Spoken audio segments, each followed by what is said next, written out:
James was a kind man in his late 50s who lived alone in a small town. His life was simple, but he wasn't lonely thanks to his dog, Max.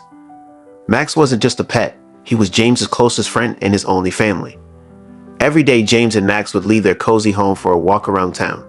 The streets were quiet in the early morning, with only a few neighbors out and about. James always greeted them with a smile, and Max wagged his tail happily at everyone they met. The walk was the highlight of Max's day. He loved the fresh air and the chance to explore the familiar paths. James enjoyed it too. It was a peaceful way to start the day, and he appreciated the simple pleasure of having Max by his side.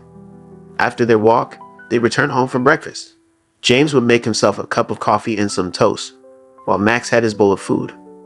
They would sit together, enjoying the quiet of the morning.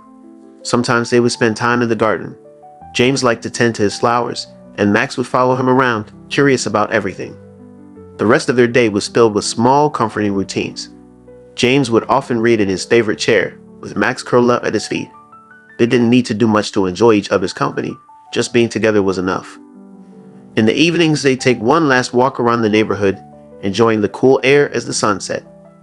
At night, James would go to bed, and Max would settle down nearby, making sure he was close to his owner.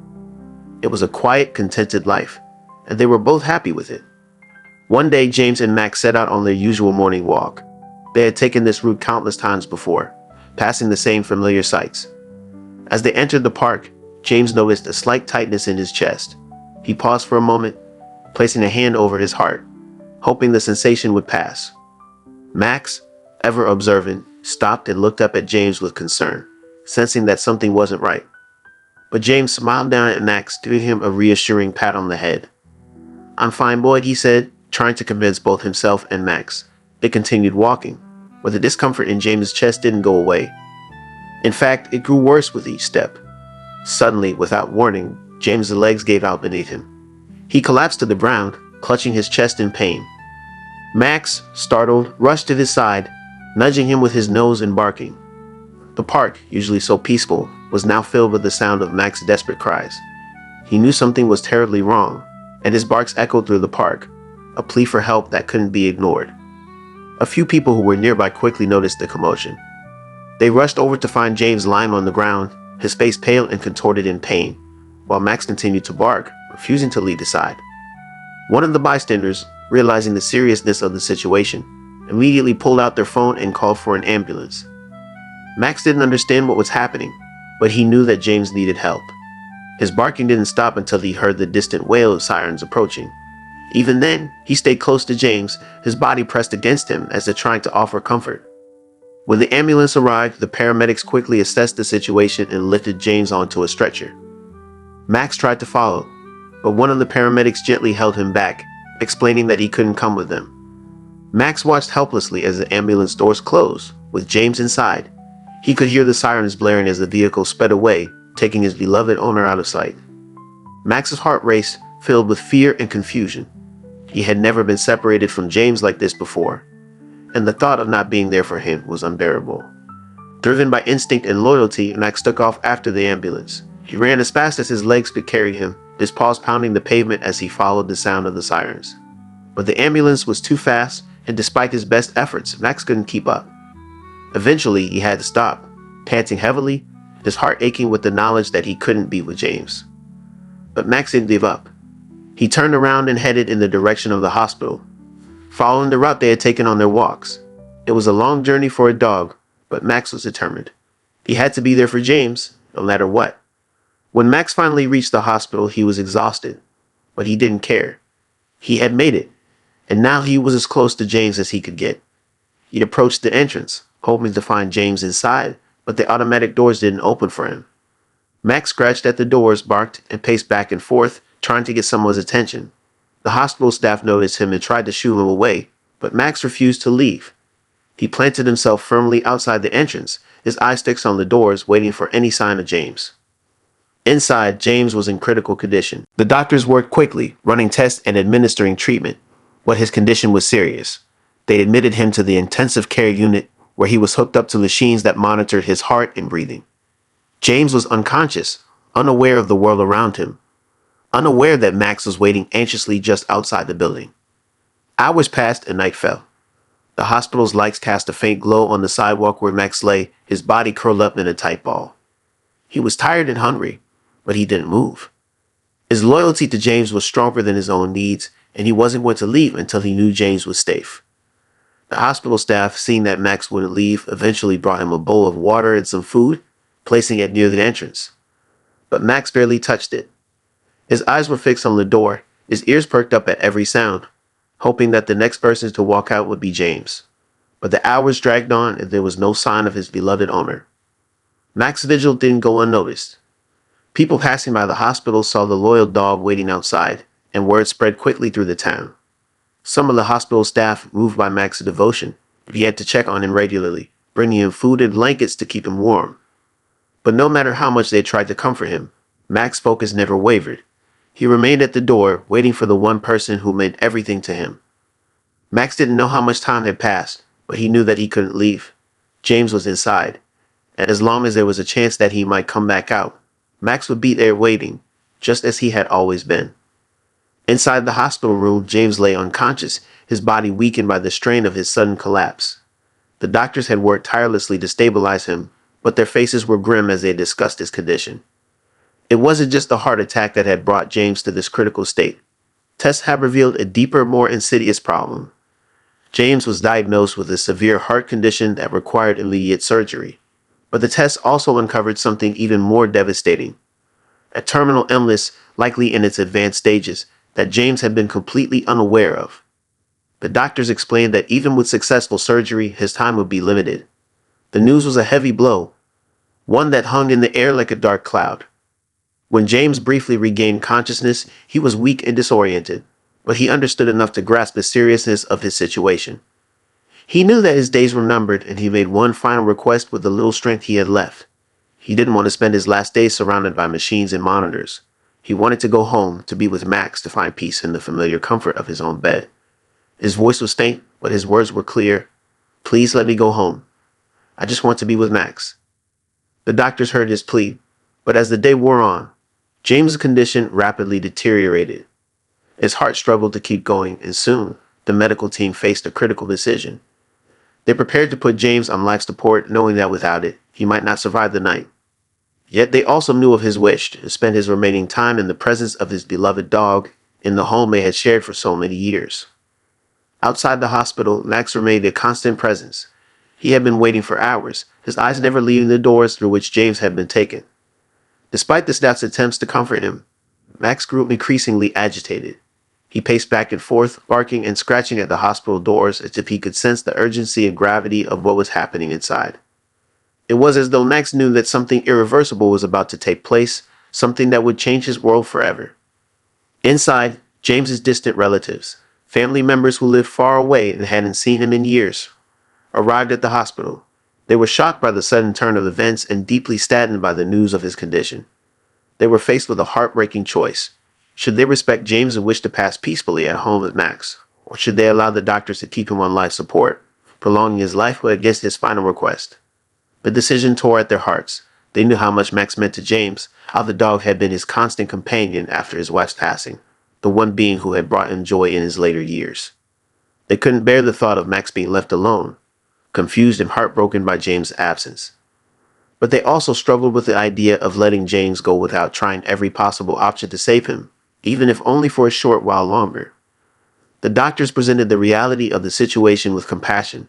They explained that while life support might keep James alive, it wouldn't change the outcome. His terminal illness meant that his time was limited no matter what they did. Keeping him on machines might prolong his life for a few days or weeks, but it wouldn't give him the peace he had asked for. As the family huddled together, trying to make sense of the impossible choice before them, Max continued to wait outside, his eyes fixed on the doors, his heart aching with a loyalty that only a dog could feel. The hospital staff, understanding the gravity of the moment, allowed Max to remain close, not wanting to force him away from the place where James was fighting for his life. In the end, the family made the hardest decision of their lives. They chose to honor James's final wish, understanding that it was what he truly wanted. They would let him go home, where he could spend his last moments in the presence of the one being who had never left his side.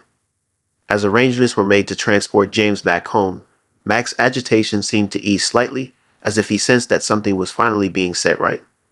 The loyal dog, who had waited so patiently and so desperately, would soon be reunited with the person who meant everything to him. But the family knew that this reunion would be bittersweet, for it would be the last time that James and Max would share the comfort of their home together.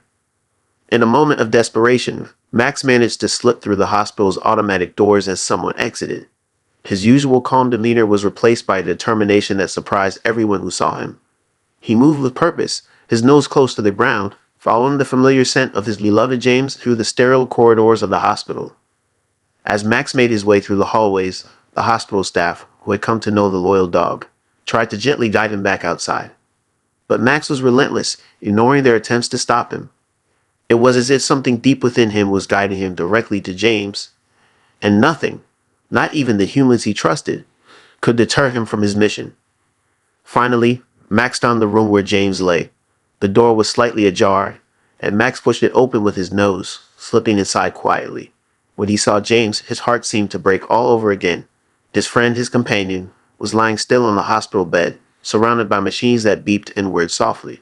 James looked so fragile, so unlike the strong, steady presence that Max had always known. Max approached the bed, his body trembling with emotion.